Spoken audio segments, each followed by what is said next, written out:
The following morning, I awoke to a gentle nudge from Jennifer, and her saying, "The sun is rising, daylight is burning." I slid my arms out from the inside of my sleeping bag, raising them over my head to stretch, and released a prolonged yawn. "How was security detail last night?" I asked her. Both Jennifer and Blake let me get some much needed sleep while the two of them kept watch over the house and the perimeter. "Pretty uneventful, thankfully," she answered. Sitting up, I immediately scanned the living room looking for Jimmy. The couch where I last saw him at was empty. "Don't worry, he's outside relieving himself," Jennifer stated. "I've been forcing fluids on him, trying to keep him hydrated. The process of melting snow and bringing it to a boil so we could safely consume it was never ending. As long as we had snow in the ground, potable drinking water wasn't a huge concern. We still had a substantial snowpack of close to 4 feet covering the grass outside. Come spring and summer, and it would be a completely different story. Without a reliable source of Adam's ale, no one was going to survive this cruel existence very long." Jimmy staggered and stumbled his way in through the sliding glass door, laboring in pain the entire way back to the couch. His fever had spiked even higher, to 102.9, Jennifer announced. "How you feeling, buddy?" I asked. "Like shit," he retorted. "I know. That's why I'm going to go out today and find you some medicine, get you some relief and back to feeling better." "I'll shake it off. No need to put yourself in any danger for this old man," Jim groaned. "Nonsense, Jimmy. Don't you worry about me. I've got a few locations I'm going to hit up, and I'll be back in no time," I said. "Where?" he asked. "Well, I'm going to start at the Walgreens in town, and if I strike out there, I'm moving south to our apartment building, and finally, if needed, onto the senior home he worked at." What neither Jimmy or I knew was the Legacy Senior Independent Living Facility was currently infested, overrun, and under the control of the sinners of society. The same diabolical demons who ran roughshod over Blake's family, mutilating his fingers, violating and molesting his wife, and murdering their daughter in cold blood while her parents were forced to witness it. We had hoped that between the ones we took out at my apartment and then the revenge we dealt out here, that the group was now extinct, but we couldn't be any more wrong. Blake slid the back door open and closed it as he stepped inside, breaking up our powwow, announcing he had fueled up both snowmobiles for the quick trip down the street to retrieve the supplies and for my journey to find Jimmy some antibiotics. "You ready to roll?" he asked. "As ready as I'll ever be," I replied as I got to my feet. My body creaked and cracked in doing so as the aching from yesterday's skirmish still lingered on. "With any run of luck, we'll be back within 20 to 30 minutes, he advised Jennifer. I slipped on the plate carrier and grabbed my battle rifle, tossing the sling over my shoulder.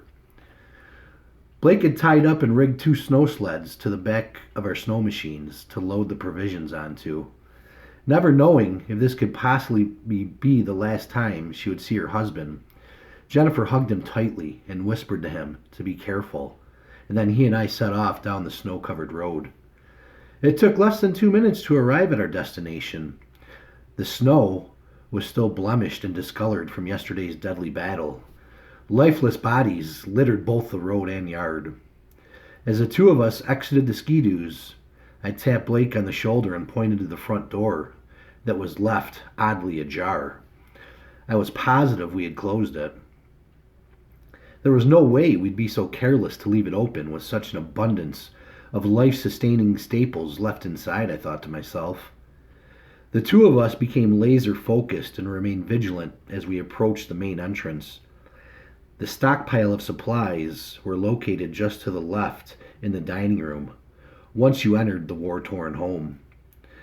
"On my count of 3, we go in. You cover the left. I'll cover the stairs on the right," I muttered softly. Blake nodded, and I held up 1 finger, then 2, and finally 3, as we both burst inside. "Clear," he declared, followed by a "What the fuck?" The stairs and living room were also unimpeded and empty. I was taken back by Blake's F-bomb until I saw what he saw in the dining room that was lit up by the scintillating morning sunlight. The room was completely empty, desolate, and barren of the rations we came to retrieve. Everything was gone except for the wet, freshly soiled footprints that were left behind. The radiant sunbeam highlighted a message left behind, written on the beige wall in black marker. Simultaneously, the two of us read it together. "Thanks for taking out the trash. Not a threat, just hungry," with a smiley face below it. The audacity, I thought to myself. "Can you believe this?" Blake angrily announced. "Let's clear the rest of the house and make sure we're the only ones here," I retorted. Both the upstairs and downstairs were empty. The basement was too, minus the corpse from the previous day. "Do you really believe they're not a threat?" Blake questioned. "They had to have been close enough to have eyes on what played out here yesterday. I'm sure they saw us falling back home in the direction we left in. They could have ambushed us and engaged us on our way home, but they didn't." "Maybe they weren't armed," Blake suggested. "That's possible," I replied, "but anyone who swipes our supplies is a nemesis. We earned that food. We fought for that food. I bled for that food." "They have to be close by," Blake said. The roads were still impassable for even the most powerful four-wheel drive vehicle. Travel by foot and snow machine were the only viable options, and the only visible ski marks were left by us. The front yard and road was a disarray of various footprints left from yesterday's deadly clash. "Look over there!" Blake shouted. He was pointing at a smooth trail that was etched in the bottomless snow, obviously left behind by a heavily weighted down sled that had been brimming with a pile of provisions. A quick visual inspection revealed multiple tracks, and the trail led south towards town, disappearing out of our view. "Do we follow it?" Blake wondered. It was a grueling and difficult decision to make. "Jimmy doesn't have the time to spare, and your wife is basically on her own watching over him," I answered. "We need to return home. My main priority is finding meds for him today, and she could use an extra set of eyes now that we know a new group is looting food." With an added sense of new uneasiness, Blake and I hopped back on our sleds, heading west down the snow-engulfed road. 2 minutes later, Blake turned right into his yard, and I continued on, setting off on my search for antibiotics. With any luck, I hoped to return before dusk. The last thing I wanted was to be out on my own when the dangers of darkness set in. That was when you'd have the greatest chance of encountering unholy and evil monsters. Almost a month after the cascading effects of a catastrophic grid failure, and everyone was going to be desperate and dangerous, no matter how well prepared they were. The sun was already high in the winter sky, and again like yesterday, temperatures were above normal. The substantial snowpack continued to melt and dissolve. Once the roads became traversable, that would add another layer of grave concern. Anybody who hadn't burned through their precious petrol trying to stay warm and alive would be out on the streets trying to scavenge supplies by any means necessary. The thought of a roving gang of rogue vandals pulling up in multiple vehicles at our front door scared the living shit out of me. We were a group of 4, possibly 3 if Jimmy didn't make it. How much longer would we be blessed with luck and good fortune when it came to these treacherous conflicts? If a group of 10 or more armed homicidal hitmen rolled up, our chances of survival were slim and none. As bone-chilling and as miserable as the snow and cold was, it provided us with a layer of protection, and for the first time in my life, I hoped and prayed for a long, harsh, and absolutely brutal winter. I'd much rather fight sub-zero wind chills than posses of bloodthirsty, wretched gunmen. As appalling as it sounded, I hoped much of the town's population would perish over the next 2+ months, so by spring, we'd have less numbers to compete against for resources and make survival all the more feasible. The Walgreens in the middle of town was approximately 1.5 miles south of Blake's house. I kept my head on a swivel as I navigated the precarious roads, racing to my destination. My expedition took me past a handful of houses down Route 279. Surely the reverberating sound of my snowmobile would alert my presence to anyone still holed up and hunkered down in the numerous structures. Deciding to ditch my sled, I turned right into the plaza parking lot and to leave it behind the Foodtown grocery store by the rear loading dock. From there, it was about 100 yards to the pharmacy chain store. The back lot looked abandoned, no vehicles and no people. Perfect, I whispered.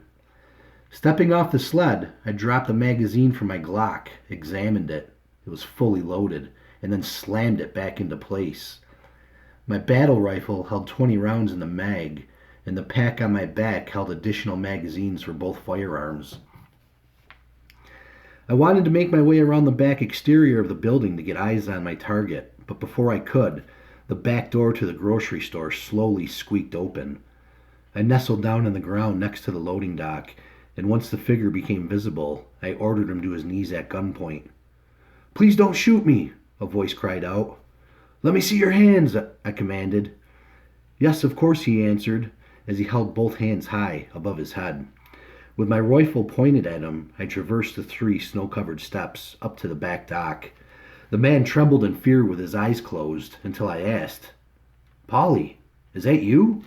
He slowly opened them and said, "Oh my God, what are you doing here, Brian?" I had known Polly for close to 6 years. He was the cook at my local watering hole, and I had shared many beers with him over that time. I extended my hand out and helped him to his feet as he dusted the snow off his jeans. His face was scraggly and unkempt. His eyes were sunken in and hollow. "It's good to see a familiar face," I said with elation in my voice. "You're not kidding," Polly answered back. "It's bad out here. I can't believe the world we're living in. I've lost everything," he said, with sorrow and pain in his voice. "Everything?" I probed. "My entire family is gone, dead, deceased, slaughtered. I'm barely hanging on," he muttered. "I haven't eaten anything but snow and scraps in the past 4 days. Do you have any food on you?" he hopelessly asked. I removed the black knapsack from my back that held my additional ammo and unzipped it. "What happened to your family?" I asked as I reached in to procure some of the nourishment I had brought along with me. I handed Paulie 2 granola bars as his empty eyes began to water. "They're all dead," he said softly. "My parents, my daughter, and my granddaughter. She was only 7 years old, Brian. She didn't deserve this. All at the hands of those sick bastards who took over the legacy." "The sinners of society?" I asked. "Yeah, that's right." "You know them?" Polly said. "I've run into a few of them on 2 separate occasions," I begrudgingly stated. "They've killed off and exterminated the entire population of seniors that live there." "You know what they're doing with the dead?" he asked. Before I could even answer, he said they're piling them up like trash and using dismembered corpses as a means of a roadblock, he bitterly announced. What kind of sick, twisted, and evil person does something like that, he wondered. The type that thrives on a world without rule of law, where they think they are the top of the food chain, the apex predator, and won't ever face retribution or consequences for their disgusting behavior, I stated. "I'm sorry for your loss, Polly. I truly am. No words I speak will bring you enough comfort for everything you've experienced and lost. But I can't help but think a higher power was involved in us crossing paths today." "You're with me now," I said while I offered a warm embrace to my shaken and battered friend. "And where is that?" he quizzed me. "I'm with a small group less than 2 miles away. We've experienced loss too and faced unspeakable acts of violence and sadism from the same group and others." "If you have a place, why are you out here exposing yourself to even more danger?" Polly questioned. "I was so desperate and famished for a meal. I was searching for food, but the grocery store is completely bare. There's nothing but trash, death, blood, and disorder inside. So what says you, Brian?" "One of my companions was bit by a feral dog and is facing a severe infection. I need to find him some life-saving medicine, or I fear we may lose him. I'm determined to not let that happen by any means necessary. I was in the process of scoping out the Walgreens when I ran into you." "Walgreens?" Polly said. "You mean Bartertown, Brian, and trust me, you don't want to visit there."